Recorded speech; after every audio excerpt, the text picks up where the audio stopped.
भिगवण येथील कथित अपहरण प्रकरणातील तरुणी आणि तरुण स्वतःहून रात्री उशिरा बारामती शहर पोलीस ठाण्यात हजर झाले आहेत। यानंतर तरुणीच्या आईची प्रतिक्रिया समोर आली आहे।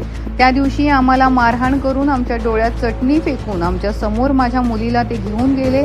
ती स्वतःहून गेलेली नाही, तिला बळजबरीने घेऊन गेले आहेत। मुलगी दबावाखाली येऊन प्रतिक्रिया देत आहे।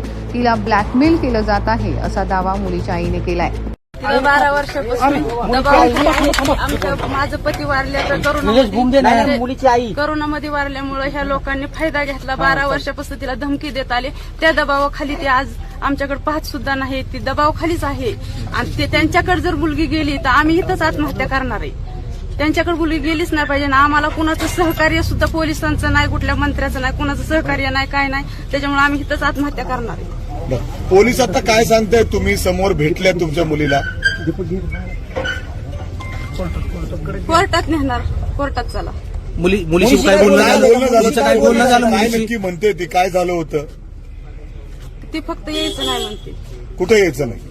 आईसोबत का? म्हणजे आतापर्यंत जे तुम्ही तक्रार दिलेली आहे त्यानुसार पोलिसांनी तक्रार घेतली, मिरची पावडर टाकली, हे सगळं झालं, पण ती सांगते ते असं काही झालंच नाही।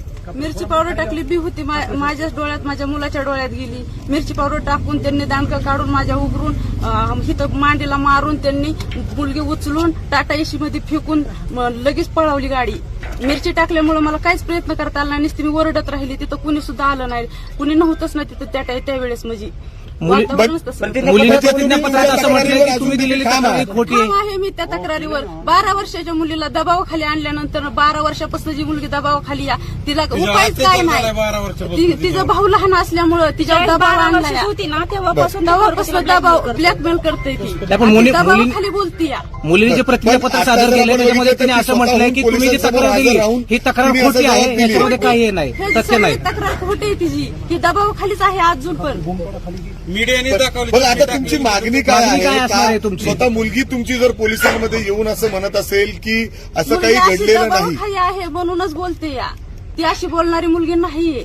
बर, दबावाखाली आहे, त्यांनी गैरफायदा घेतला आमच्या घरात गडी माणूस नसल्यामुळं। कुणाचा दबाव आहे? कुणाचा दबाव? ते झहीर शेख यांच्या दबावाखाली बोलते ती, त्यांच्या सपोर्ट म्हणजे ती त्यांचा चुलता ह्यांच्या